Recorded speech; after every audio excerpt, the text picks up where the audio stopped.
The engines on Sir Topham Hatt's railway love being at Brendan House. There's always lots of hard work to keep them busy, and they enjoyed seeing new arrivals on the island of Sodor. An exciting new arrival was an engine Cranky the Crane was unloading. It was heavy. "This makes my crane ache," groaned Cranky. "This is Harvey the Crane engine," Sir Topham Hatt said proudly. The other engines thought Harvey looked strange. Harvey was happy to be on the ground. He didn't like dangling from Cranky's crane arm all day. "These gentlemen are the railway board," Topham Hatt said. "Tomorrow, Harvey will be given a demonstration. If it goes well, he will join the railway." "What's a demonstration?" "Demonstration," said Thomas. "It's when you show off what you can do." "Like when Thomas and I have a race," said Bertie. "Vroom, vroom." That evening, Thomas had just returned from a hard day's work. He saw Harvey parked next to the sheds. Harvey could hear the other engines talking about him. This made him very sad. "Harvey's different," said Henry. "He doesn't even look like an engine," said Edward. "Surely Sir Topham Hatt won't let him pull coaches," sniffed Gordon. "He's just Cranky on wheels," said James. "He's not taking my mail," said Percy. Thomas felt sorry for Harvey. "Don't worry, sometimes it takes time to make new friends." Harvey wasn't sure he wanted to stay when no one wanted him. The next morning, Sir Topham Hatt sent the engines off to a usual day's work.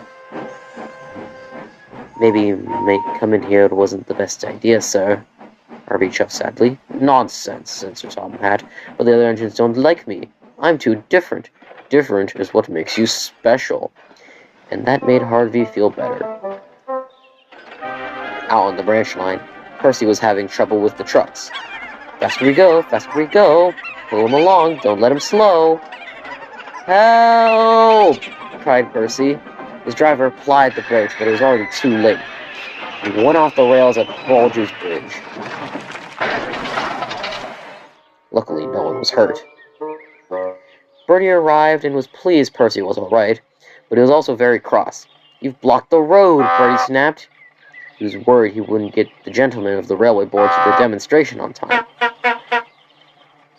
When Sir Topham Hatt heard the news, he went straight to Harvey. "I need you to rescue one of my engines." "I'll do my best, sir," Harvey said bravely, and he set off immediately.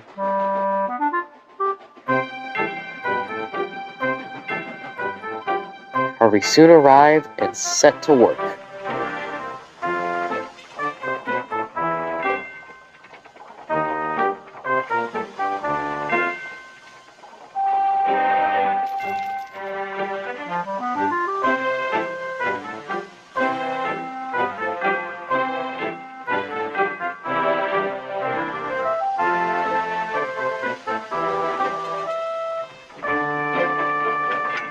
In no time, Percy was back on the tracks. The gentlemen of the railway board were impressed.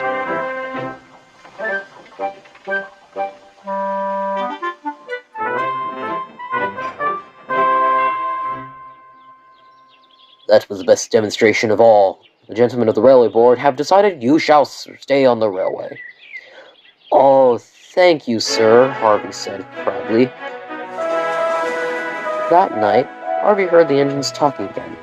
This time, it was different. "Well done, Harvey," said Gordon. "Very useful," said James. "You can take my mail," said Percy. "You see," said Thomas, "different can be good." All the engines agreed. "Welcome to the Sodor Railway," they called. Harvey smiled happily.